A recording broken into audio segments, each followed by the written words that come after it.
So this month, I will be doing something a little bit different. For the month of August, I am doing what I'm calling the Sharpening Your Axe Summer Series, nonprofit strategy sessions on sustainability. August is a great time to slow down, to go deep, to learn, to plan, and to prepare for the hustle of the end of the year. Just like Abraham Lincoln said, if you give me 8 hours to chop down a tree, I'll spend 6 hours sharpening my axe.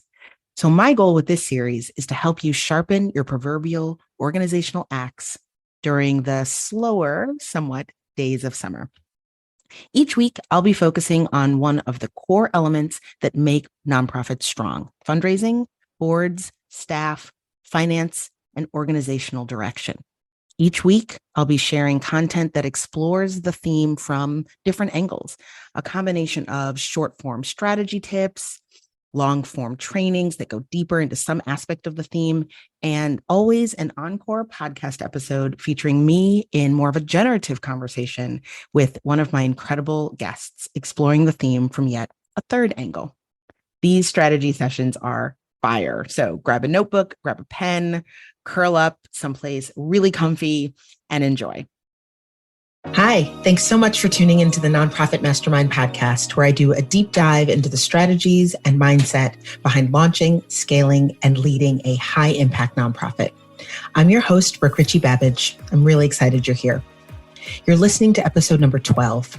So this month marks the 1-year anniversary of when the pandemic was officially declared and when lockdown and work from home began for so many of us.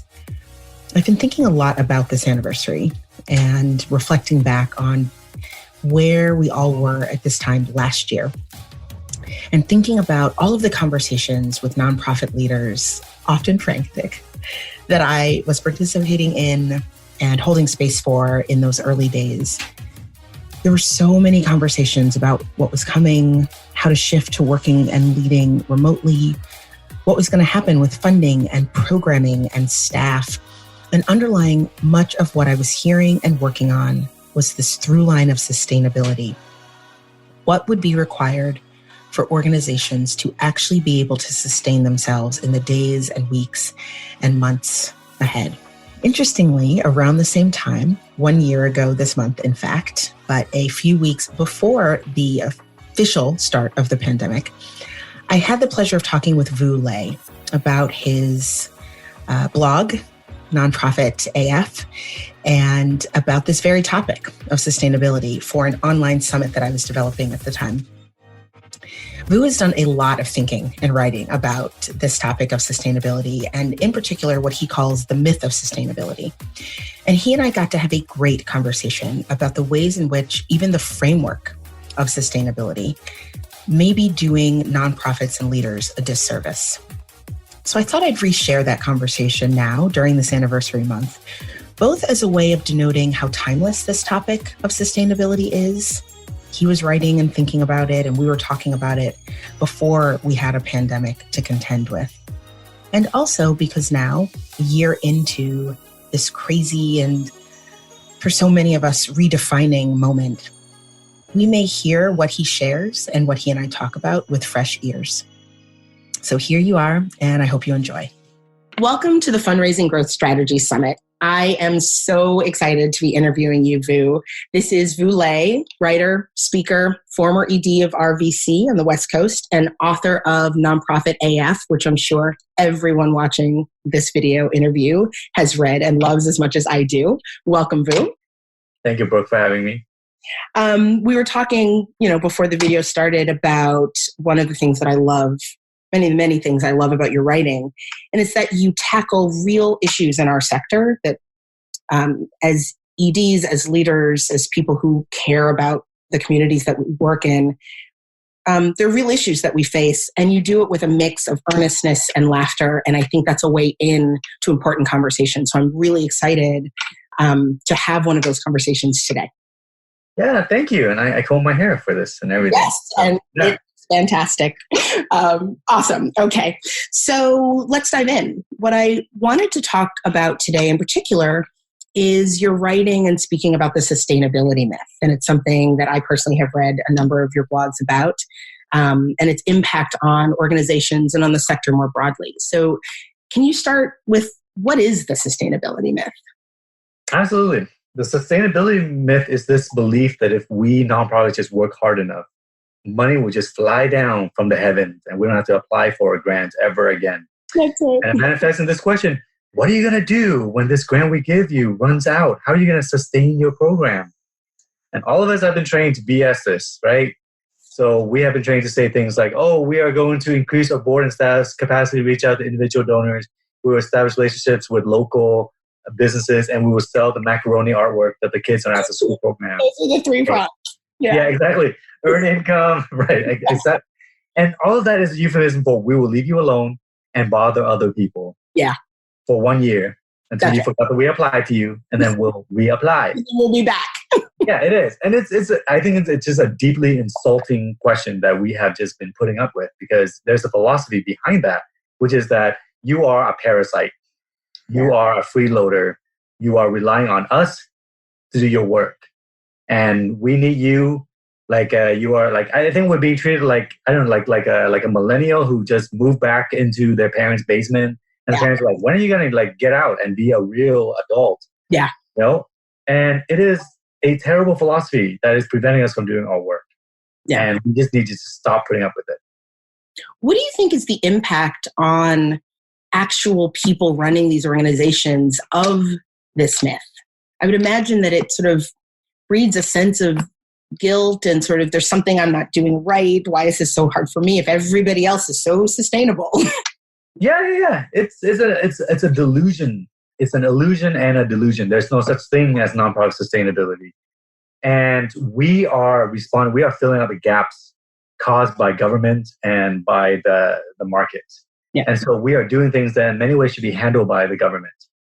But instead we are treated as if we are part of the free market system, that we are like any other for-profit businesses, who are forced to compete with one another, have competitive advantages.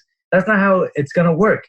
We have to stop treating nonprofits as if we are responsible for our own revenues, when our revenues should be coming from taxes and things, and the stuff that we're doing should be taken care of by the government in many ways, in many situations. Yeah. So by buying into this belief, it forces us to have this unrealistic expectation of where our money is coming from.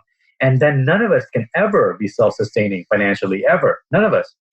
And so there's probably like there's like a dozen nonprofits that, I think Goodwill is an example of a nonprofit that has been able to generate a lot of amazing earned revenues, and they do incredible work, right? But not all of us are going to be, and even Goodwill still relies on like individual donors, and they still rely on grants on occasion, even though they have a huge percentage in earned revenues. Most of us are never going to reach that.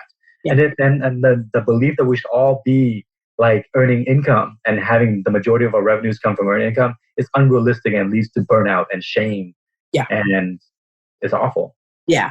I think at the root of what you're saying is this idea that the understanding of the sort of partnership between funders, government, and nonprofits is missing. That there's almost like an adversarial, right? You said leeches or parasites, like we have the resources and you come and take our resources without realizing that it's really symbiotic. It should be. Yeah. Right now it's very patriarchal. It's like, well, you need to be on your own. Whereas no, we need to actually be partners. Our nonprofits' work should be to deliver services. Foundations and donors should be funding those services. If they want to deliver services, then go ahead and deliver them. That's right. But if you don't deliver services and your job is to get money for organizations to do our work, then do that. Yeah. But don't like give it and then actually like look down on us. Make us feel bad about it. Make us feel bad about it. And so I don't know. And we keep accepting it. Instead of pushing back, we keep responding to these BS questions like the sustainability question. So that's a question that I had for you. So I'm, say the leader of a small nonprofit. I'm new to all of this. How do I push back? I mean, this is the proposal that I have been asked to send. What are some of the things that nonprofit leaders can do differently to sort of reshape the conversation? Yeah, well, I think one is just really getting this sort of internal understanding of how ridiculous the situation is. Mm-hmm. Because otherwise you won't be able to push back with conviction when you face it, right? And you won't be able to be strategic. So I do think that one, Well, a simple thing you can do is you can just go on to Nonprofit AF and look at standardized answers to the sustainability question and just copy and paste the thing. Yes. Because it is a inane question and there's no point putting your time and energy into it. And you just literally copy and paste. And people have been doing this. Yeah. And I get hilarious emails from EDs like, I copy and pasted your medium length answer and I got 25,000. It's almost like they don't even read the answers. Right, no, it's all the same thing. I've all been trained to say the exact same thing. It's completely meaningless by now. And the other thing is you just have to go and give feedback to the foundation and saying, this is actually doesn't make any sense. You're forcing us to play funding hot potatoes because we're just constantly going from one funder to another year after year trying to find funding instead of actually having the stability to be effective and to plan for the future and so on. I do think there is some good news in that I've been seeing this question asked less and less. Mm-hmm. So maybe the less we talk about it, the better it is. Yeah. And do you think there are funders that are open to having that conversation? I think another thing that particularly new leaders can be afraid of in pushing back is starting a conversation that hasn't been explicitly invited by a funder. Is that doable in reality? Yes, I do think it is. I do think that a lot of funders are very open to getting feedback. There's actually program officers who really need the feedback so that they can actually bring it to their own team. Mm-hmm. If we don't actually provide them with evidence about this, then they can't. So I think we need to get out of this adversarial sort of philosophy or relationship with program officers and actually seeing them as allies, because they also have to face internal dynamics and power dynamics within their own organization, when many of the things that they want to change are being pushed against by board trustees at their foundations, for example, right? Yeah. So the only way we can actually get around that is by working together and going to a program officer and saying, hey, this is something, it's a challenge that we're experiencing. Is there any way we can talk about removing this question? Yeah. Or can you give general operating funds, or you give more than 1 year at a time, or whatever it is, right? And I think that a lot of program officers, if we do it respectfully and not have ad hominem attacks on them or whatever, or question their motivations, most are willing to listen, even if they might not be able to do something about that. They'll consider it. But I understand there are power dynamics. Even I get terrified sometimes when I write a blog post. I wake up in cold sweat. I'm like, oh my God, I'm going to defund my organization. That has never actually happened. They've never, even when they disagree, I've never had a foundation. And if they do, because you're giving thoughtful feedback and they actually withdraw their funding, is that really someone you want to work with? Right? Do you really want that funding, or can you focus your energy on someone who actually wants to be a real partner? Yeah. I mean, I think you mentioned a few things. One, it's fantastic to hear that you also get afraid. I think that's one of the things that, that EDs, particularly those of, small and sort of new EDs, small organizations and new EDs, don't realize that even experienced EDs also have to grapple with the power dynamics, with forging new relationships with funders, and with pushing the envelope. So that's great to hear. I also think, the theme of partnership just keeps coming up in your answers, that it's both sort of a partnership with the foundation, the institution, but more importantly, with a person at that foundation, that you can have a human-to-human conversation with. Yeah. That is perhaps less scary than thinking of the foundation as this huge institutional monolith. Exactly. I think we need to give the benefit of the doubt to our program officer allies. Yeah. Yeah. That's great. So my last question is actually, how do we translate this myth, or sort of fighting back against this myth, into practice? So you gave a couple suggestions about what leaders can do, but just in terms of mindset, I'm interested in any advice that you have for how organizational leaders should actually think about sustainability. What does it mean to have a sustainable organization? Because the word itself isn't evil. It's just sort of how it's being operationalized. Well, it's confusing. I mean, sustainability in itself is not a bad thing, but it depends on how we define it, right? So there's environmental sustainability. We should all try to be environmentally sustainable, right? There is the sustainability of your operations to ensure that the programs and services continue on when they're needed, for as long as they're needed. And then the thing that I have been fighting against, and for what most foundations understand, is sustainability as this sort of like you are self-funding your own operations and you're not a leech and a parasite on foundations. Yeah. That is what we have to get rid of, right? Because what we need to focus on are the other two definitions of sustainability, and particularly the one about how do you ensure that your program is strong, that your organization is strong. And for that, I would say, okay, there's a whole bunch of other things that we have to talk about. The scarcity mindset. All of us are, because of this sort of sustainability and overhead and a lack of funding, we've been put into this martyrdom complex. And the scarcity mindset, where we're not investing in our staff. We're not investing in our staff. We don't provide enough paid leave. We don't provide enough professional development. Yeah. And we don't pay people. And then people leave. That is what's going to jeopardize sustainability of our operations. So we have to be able to go and invest in our teams, invest in our infrastructure, not be apologetic about it. This whole thing about the overhead thing has been so destructive.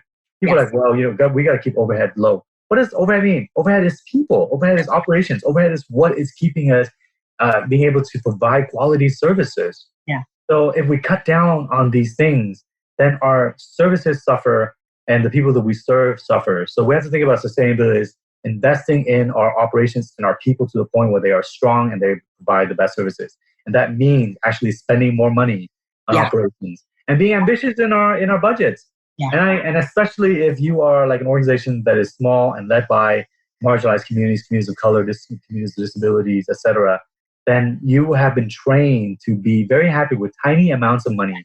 Yeah.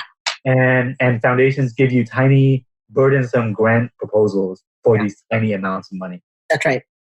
And we have to get out of that. So we have to be way more ambitious. So whatever you're asking for, think about adding a zero to that ask. It's like, love it. So ask for $5,000, ask for $50,000. Yeah. I know that sounds like a very privileged thing, but for many of these larger mainstream organizations, that's what they do. They don't even mess with a $5,000 grant or $10,000 grants anymore.